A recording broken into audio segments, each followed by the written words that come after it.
Na velodromu vozimo kolesa, ki nimajo bremz. Vzdržljivost, ki jo moraš imeti, neka natančnost na dirkah, to je najtežje.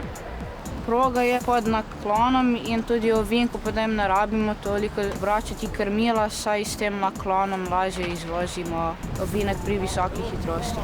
V velodromu vedno voziš na istem, ta 250-metrski krog, ki je vedno isti. Krajše dirke so naprimer do 5 km, kot na cesti je dlje, naprimer krat 3,15. Raje tekmujem na cesti, tudi na treningu, ko je promet, se mi malo več dogaja in je tudi čas hitreje mine. Punc nas je 4 v klubu. Ja, včasih je biti naporni s fanti, ker so v bistvu ful hitrejši od tebe in jih te pol tudi težko loviš. Ko smo v grupi, je veliko komolčkanja, bom tako rekel.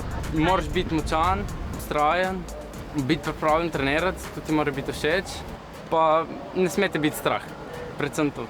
Ja, vloga trenerja je velika, od tega, da nas pripravlja na treningih, taktično in fizično, do tega, da nam na dirkah pomaga do boljših rezultatov z nekimi nasveti.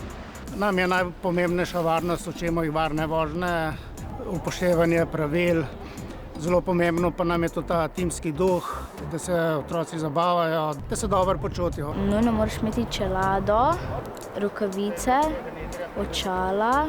To so v bistvu šprinterice, ki se nataknejo na pedala. Kolo mora imeti dobro napumpane gume, sedež mora biti uravnan. Ko nisi toliko dober, da bi bil naprimer v tistih 10 prvih na dirki in misliš, zakaj sploh jaz treniram, če nič ne dosežem.